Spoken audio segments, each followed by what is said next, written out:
दोस्तों नमस्कार, बहुत स्वागत आपका चौकस भारत में। मैं आपका दोस्त ब्रजेंद्र। देखिए, जातीय सर्वे हुआ, लेकिन सर्वे के बाद जिस तरह के रिपोर्ट आ रहे हैं वो काफ़ी चौंकाने वाले हैं।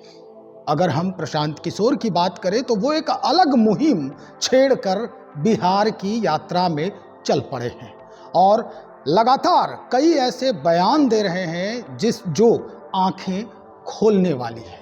अगर हम जातीय सर्वे के आंकड़ों की बात करें तो इन पूरे आंकड़े में अगर देखा जाए तो आरक्षण नीतियों में जो पूरा विवरणिका है, इसमें काफ़ी ऊहापोह की स्थिति उत्पन्न हो रही है। दरअसल ये पूरा मसला जो है वो ओबीसी कास्ट को लेकर है। कहा यह भी जा रहा है कि 84% जो आरक्षण का सीट है वो अकेले कुछ ही जातियों ने कब्जा कर रखा है उसको, लेकिन बाकी जो ओबीसी के तहत ही आने वाले जाति हैं उनका क्या, कौन सोच रहा है उनके बारे में। इस बाबत आज बातचीत करेंगे। हमारे साथ भारतीय जनता पार्टी के प्रबुद्ध प्रवक्ता हैं प्रभाकर मिश्र जी, इन्हीं से बातचीत करेंगे हम। क्या लग रहा है सर, ये जो आरक्षण की नीति लागू हुई है बिहार में और जिस तरह से सर्वे हुआ है, जातीय सर्वे जिसको कहा जा रहा है, ये वाकई में फलीभूत हो सकता है? देखिए, पहले तो हम आते हैं कि जातीय सर्वे और आर्थिक सर्वेक्षण जो हुआ बिहार में जी, जिस समय आर्थिक सर्वेक्षण और जातीय जनगणना का विचार हो रहा था, जिस समय निर्णय हो रहा था, उसमें भारतीय जनता पार्टी सरकार में शामिल थी। एनडीए की सरकार थी बिहार में और कैबिनेट के पास कराने में भारतीय जनता पार्टी का पूरा रोल था जी। भारतीय जनता पार्टी ने इसको समर्थन किया था। फलाफल दोषपूर्ण आया। ये इसलिए आया कि उसके बाद जो नीतीश कुमार जी के साथ आए वो उनके मनसा साफ नहीं थे। वो अति पिछड़ा समाज को, ओबीसी समाज को का उत्थान के बारे में सोच नहीं रहे थे। वो केवल अपनी सोच रखना चाहते थे। इसके कारण आपने देखा होगा जातीय सर्वेक्षण और आर्थिक सर्वेक्षण के उपरांत कई जातियों ने मुखर होकर के इसका विरोध किया कि हमारी जातियों को कम कर दिया गया। ये शुरू से इनकी नीति रही है। आप देखेंगे, अगर 84% ओबीसी के जाति के लिए आरक्षित होना चाहिए सीटें, तो उसमें से 2-3 विशेष जातियों को ही इसका लाभ मिल रहा है, बाकी जातियों को क्यों नहीं मिल रहा है?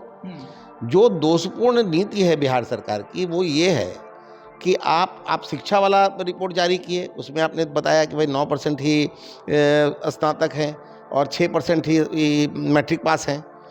तो जो 6% मैट्रिक पास हैं और आपने मिनिमम अहर्ता जो नौकरी का रख दिया चपरासी तक का, वो इंटरमीडिएट रख दिया, तो जो मैट्रिक पास हैं वो तो इसमें समाहित नहीं हो पा रहे हैं।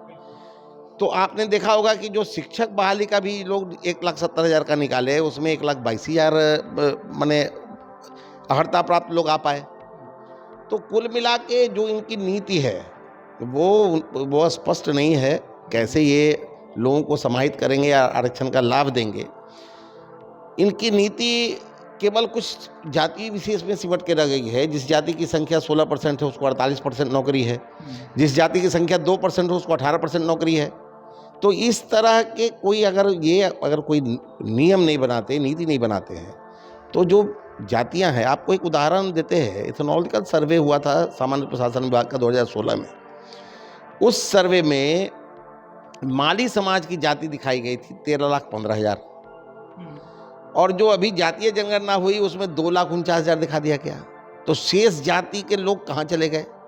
बहेलिया समाज के 49,000 लोग थे उस इथेनॉलिकल सर्वे में, जो अब घट करके केवल 82,000 रह गए, 8,000 रह गए।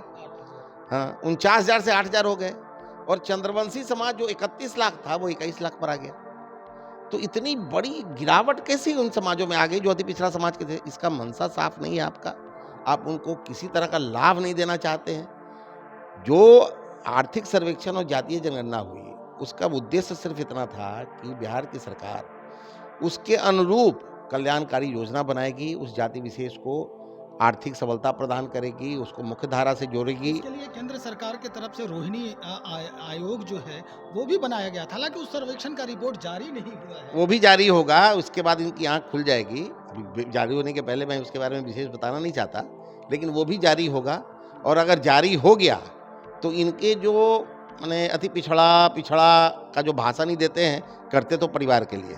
लालू जी जब से इस सरकार में आए हैं तो खाली अपने परिवार के बारे में सोचते हैं। खैर वो अलग इशू है, आज का इशू ही नहीं है। आज का इशू है कि ये जो प्रोसेस करते हैं, जो सिस्टम बनाते हैं, उस सिस्टम में दोष रहता है। अब अगर आप इंटरमीडिएट ही अहर्ता, न्यूनतम अहर्ता रख दीजिएगा किसी नौकरी का, तो कहाँ से लोग आएंगे? मैट्रिकुलेशन पास लोग तो इसमें अहर्ता ही नहीं रखते। चपरासी तक की बहाली में आपने इंटरमीडिएट रख दिया है। शिक्षा का स्तर बिहार में क्या है? आपसे नहीं छिपा है, ना हमसे छिपा है। केवल भाषण देने से, केवल राग अलापने से और जातीय कार्ड खेलने से अगर उनका उत्थान हो जाता तो आज तक इतने वर्षों से जातीय कार्ड लोग खेल रहे हैं, कहाँ उनका उत्थान हुआ? कुछ विशेष एक संस्था है बात बिहार की, जो प्रशांत किशोर जी हैं, वो लगातार इस पे सर्वे करते हैं। उस संस्था के मुताबिक अगर देखा जाए, जैसा आपने कहा कि सरकारी नौकरियों में किस तरह का माहौल बना हुआ है, तो उस रिपोर्ट को दिखाया गया है कि इसमें 46.58% जो है ये सरकारी पदों पर यादवों का कब्जा है। और अगर बात करें उससे आगे तो 18.58% जो है वो कुर्मी हैं, काबिज किए हुए हैं, अपना कब्जा किए हुए हैं। और लगभग 18% पदों पर कुशवाहा जाति के, यानी ओबीसी जो है, अगर देखा जाए तो इस पूरे सर्वेक्षण में बाहुबली दिखाई दे रहा है। लेकिन ये 3 ही कास्ट इसमें क्यों है? बाकी ओबीसी कहाँ गए? लगभग 983 ओबीसी वाले दरकिनार क्यों हो गए? उनका क्या आधार है इस सर्वे का, मुझे तो जानकारी नहीं है। उन्होंने सर्वे जारी किया है, लेकिन मैंने आपको पहले भी कहा कि कुछ विशेष जातियों का प्रभुत्व रहा है और शेष जो ओबीसी के दबे कुचले हैं, गरीब लोग हैं, वो दरकिनार हैं। सरकार को मेरी सलाह है विनम्रतापूर्वक कि उनके विषय में भी सोचिए। जो लोग मुख्यधारा से छूट गए, जो गरीब हैं, जो जिनको सरकारी नौकरी नहीं मिल पाई और उनका अनुपात ज़्यादा है, अति पिछड़ा समाज से आते हैं। अब अति पिछड़ा समाज में जो आपने जातीय सर्वे रिपोर्ट जारी किया, जो पूर्णतः दोषपूर्ण है, उसमें तेली समाज के उनके एक माननीय मुख्यमंत्री जी के एक सांसद ने विरोध किया कि तेली समाज की संख्या कम कर दी गई। धानुक समाज के लोगों ने कहा, मुसहर समाज के लोगों ने कहा, धोबी समाज के लोगों ने कहा कि मेरी जाति संख्या कम कर दी गई। चंद्रवंशी ने कहा मेरी जाति संख्या कम कर दी गई। तो असंतोष है लोगों में कि आपने जो जाति सर्वे कार्ड खेला और जो आरक्षण की सीमा बढ़ाई, उसका लाभ किसको मिलना है? कुछ खास लोगों को ही बस दिखाया जा रहा है। बस तो उद्देश्य सबों को लाभान्वित करने का नहीं है, ये एक मोटिव है।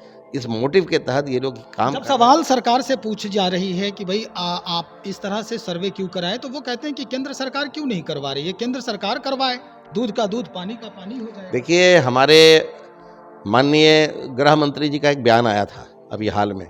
उन्होंने कहा केंद्र सरकार भी जातीय सर्वे की गणना पर विचार कर रही है। भारतीय जनता पार्टी के जो नेता हैं, भारत के माने यशस्वी प्रधानमंत्री आदरणीय नरेंद्र भाई मोदी ने अपने पहले वक्तव्य में 2014 में जब उन्होंने ओथ लिया, तो अपने पहले वक्तव्य में कहा कि यह सरकार गरीबों को समर्पित सरकार है। गरीब कौन है? गरीब है अति पिछड़ा, गरीब है पिछड़ा, गरीब है दलित, गरीब है महादलित।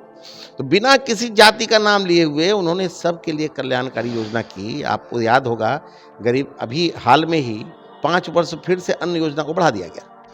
तो गरीब के घर में 2 जून खाना मिलता रहे, इसकी चिंता केंद्र की सरकार कर रही है और जातीय सर्वे रिपोर्ट भी के लिए भी विचार कर रही है। कुछ कठिनाइयाँ हैं। कठिनाई है कि किसी राज्य में ओबीसी का कोई, ये तो समेकित करेंगे ना, इनका तो किसी एक विशेष राज्य का तो करना नहीं है, पूरे देश का करना है। तो किसी देश में ओबीसी का सूची नहीं बना है, किसी में कुछ है, तो उस त्रुटि को दूर की जा रही है। और आदरणीय गृह मंत्री जी ने जो कहा है, मुजफ्फरपुर में भी कहा, बाकी जगहों में भी कहा कि हम जातीय सर्वे के कराने के लिए विचार कर रहे हैं। तो जब वो कह रहे हैं, भारतीय जनता पार्टी का एक स्लोगन है, सबका साथ, सबका विकास, सबका विश्वास, सबका प्रयास, तो केवल कहने के लिए नहीं है, उनके आचरण में दिखता है कि सबका विकास हो। इसीलिए प्रधानमंत्री जी ने कहा था कि मेरी सरकार गरीबों को समर्पित सरकार है। यही कारण है कि हम गरीब की कल्याण की योजना करते हैं। आप देखते होंगे अनेकों योजना गरीब कल्याण के लिए है। आयुष्मान भारत योजना भी, विश्वकर्मा योजना, पीएम विश्वकर्मा योजना लागू हुआ है। इसके पहले अन्न योजना चल रहा था, किसान सम्मान योजना, ऐसे कई योजना हैं जो हम सीधे सीधे लोगों को लाभान्वित करते हैं। और जब से ये डायरेक्ट ट्रांसफ़र सिस्टम चला है, तब से तो गरीबों के खाते में सीधे पैसा जाता है। तो इतनी पारदर्शी व्यवस्था तो कहीं हो ही नहीं सकती। बहुत शुक्रिया जानकारी देने के लिए। हमारे साथ भारतीय जनता पार्टी के प्रबुद्ध प्रवक्ता प्रभाकर मिश्र जी बने हुए हैं। और जिस तरह से बातचीत हुई है जातीय सर्वेक्षण और आरक्षण के मसले पर, ये निश्चित तौर पर इनकी भी बातों को समझने की, गौर करने की ज़रूरत है इनकी बातों पर। लेकिन सवाल यही उठता है कि क्या सरकार ये समझ नहीं पा रही है कि ओबीसी आरक्षण पर 84% खास लोगों का जो कब्जा है वो बाकी इसी कौम में आने वाले, इसी कुनबे में आने वाले बाकी लोगों पर इसका असर कैसा होगा? क्या वो असर वर्तमान जो आने वाला चुनाव है उसमें और विधानसभा चुनाव में इसका असर नकारात्मक भी हो सकता है? खैर, हम बातें तो करते ही रहेंगे, सबसे जानकारी लेंगे, सबसे पूछेंगे भी और हम आपको दिखाएंगे भी। तब तक इंतज़ार करें, बने रहें। बहुत शुक्रिया।